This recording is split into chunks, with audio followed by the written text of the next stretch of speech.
The sense organ, ear explained like never before. Welcome to Biomed Explorer. In this video, I'd like to talk about the human ear. I'll discuss what the ear actually is, how a single sound wave travels from the moment it reaches your head to the moment your brain understands it, the three separate chambers that make this possible, the hidden system inside your ear that has nothing to do with hearing at all, what happens when something goes wrong, and the daily habits quietly damaging this organ without you ever noticing.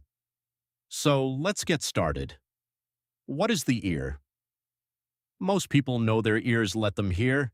They know covering them muffles sound, and they know a loud enough noise can hurt. But very few people actually understand how this small, intricate structure manages to take invisible vibrations in the air and turn them into music, speech, and warning signals, all while also quietly keeping you upright and balanced. So, what exactly is it? The ear is a compact but remarkably complex organ built around two very different jobs packed into one small space, converting sound waves into information your brain can use and tracking the position and movement of your own head in space. Most of what makes this possible isn't even visible from the outside. The part you can see and touch, the fleshy outer flap, is only the entrance to a system that burrows deep into your skull through air-filled chambers, fluid-filled canals, and one of the hardest, densest bones in your entire body. Its entire purpose is to take raw sound, nothing more than air molecules vibrating back and forth, and turn it into pitch, tone, rhythm, and direction, all within milliseconds. Without this system working properly, the world wouldn't just go quiet. You'd also lose one of your body's main tools for staying balanced and upright. How does a single sound wave travel through the ear? Now let's talk about where hearing actually starts. And here's something that surprises a lot of people. The process doesn't begin with your brain interpreting a sound. It begins with something far simpler, air itself physically shaking. When a sound is made, say someone speaking across a room, the vibrating air travels outward as a wave and eventually reaches the part of your ear you can actually see, called the pinna. This curved, folded flap of cartilage isn't just decorative. Its ridges and grooves are shaped specifically to catch sound waves and funnel them inward, while also subtly helping your brain figure out whether a sound came from above, below, in front, or behind you. From there, sound travels down the ear canal, a narrow tube about an inch long, until it reaches a thin, tightly stretched membrane called the eardrum or tympanic membrane. This structure is remarkably sensitive, capable of detecting vibrations smaller than the width of a single hydrogen atom. When sound waves strike it, the eardrum vibrates back and forth in perfect sync with the incoming sound, a bit like a drumhead responding to every single beat, no matter how faint. Once the eardrum vibrates, it sets off a chain reaction in the next chamber of the ear, one that involves the three smallest bones in the entire human body. The middle ear, three tiny bones with a big job.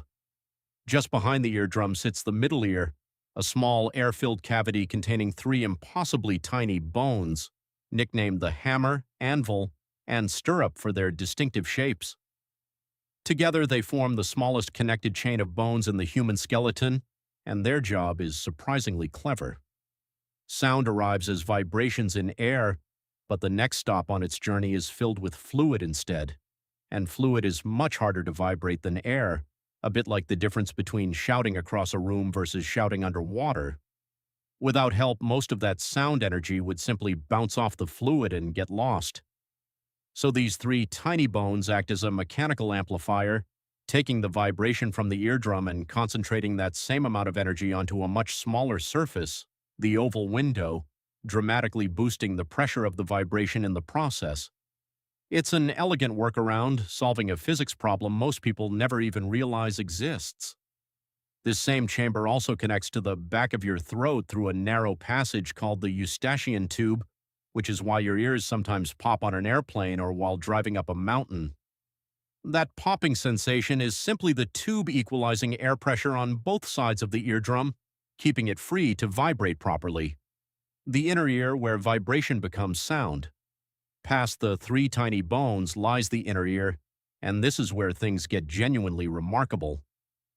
Curled up like a snail shell is a fluid-filled structure called the cochlea, and inside it lies a thin strip called the basilar membrane, lined with roughly 16,000 specialized hair cells. When vibrations pass into the cochlea's fluid, they create ripples along this membrane, and different parts of it respond to different pitches. High-pitched sounds trigger hair cells near the entrance, while low-pitched sounds ripple further down toward the tip, a bit like piano keys arranged along a spiral, each one tuned to a specific note.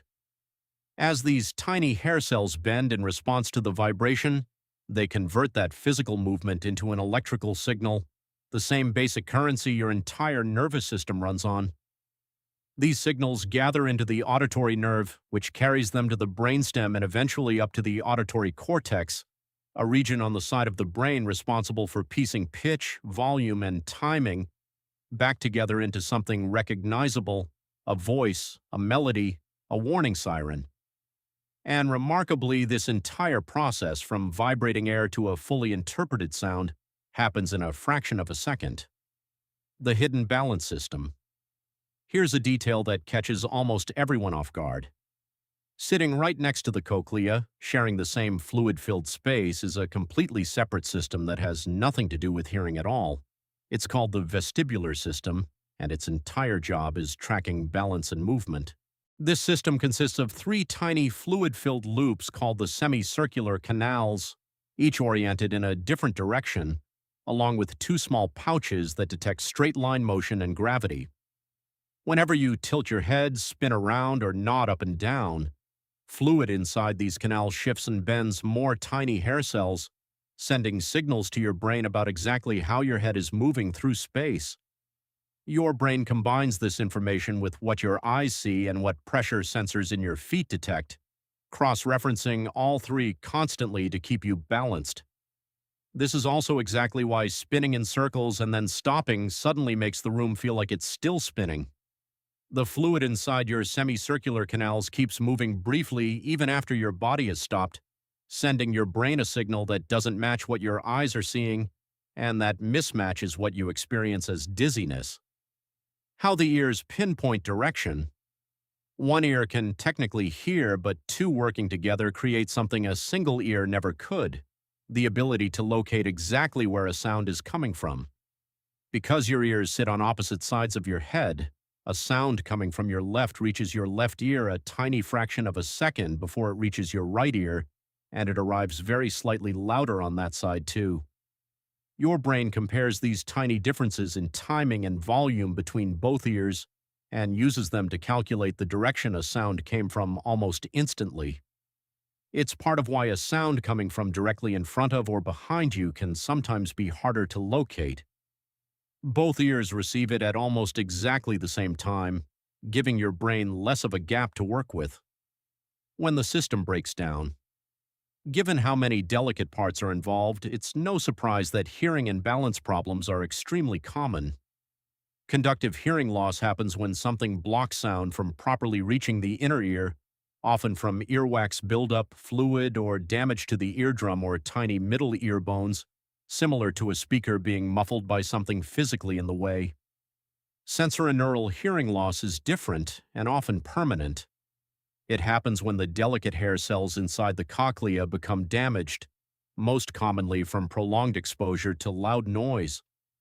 Unlike many other cells in the body, these hair cells don't regenerate once they're gone, which is part of why hearing loss from loud concerts, headphones, or machinery tends to accumulate quietly over years before it's ever noticed. Tinnitus, a persistent ringing or buzzing with no external source, often develops alongside this kind of damage, believed to be the brain's own misfiring response to a loss of normal signal input. Vertigo, a false sensation of spinning or movement, usually points to a problem within the vestibular system itself, sometimes caused by tiny calcium crystals that have shifted out of place inside the balance canals. And ear infections, especially common in children, occur when the eustachian tube becomes blocked or swollen, trapping fluid in the middle ear where bacteria can multiply. Even simple daily habits take a toll. Listening to music at high volume through headphones for extended periods is one of the most common preventable causes of hearing damage today, which is part of why hearing specialists so often recommend the 60-60 rule, keeping volume below 60% and limiting listening sessions to 60 minutes at a time, giving those irreplaceable hair cells a genuine chance to recover. The three main jobs of the ear. So now that we've covered all of the parts, let's bring it together.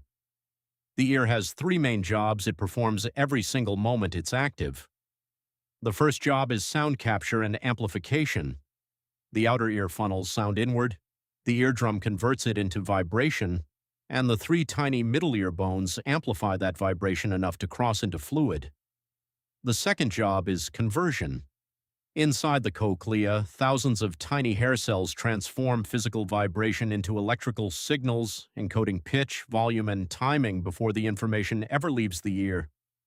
The third job, running constantly in parallel, is balance. The vestibular system tracks the position and movement of your head at all times, feeding that information to your brain alongside everything your eyes and body are reporting. Wrapping it up, there you have it. The human ear, a compact system of cartilage, tiny bones, fluid-filled canals, and thousands of microscopic hair cells, working every second to turn invisible vibrations in the air into the sounds that fill your world. It funnels sound through a folded outer flap, amplifies it across the three smallest bones in your body, converts it into electrical signals using a spiral-shaped chamber tuned like a piano, and simultaneously runs an entirely separate system dedicated to keeping you balanced and upright. Along the way, it compares tiny differences between both ears to tell you exactly where a sound came from, and quietly does all of this without a single moment of downtime. The ear may be something you rarely think about beyond turning up the volume on your headphones, but with every single sound you hear, it's converting invisible air vibrations into the rich, detailed world of sound you experience without a moment of delay. Thanks for watching, and Biomed Explorer uploads a new science video every day. Please subscribe and share.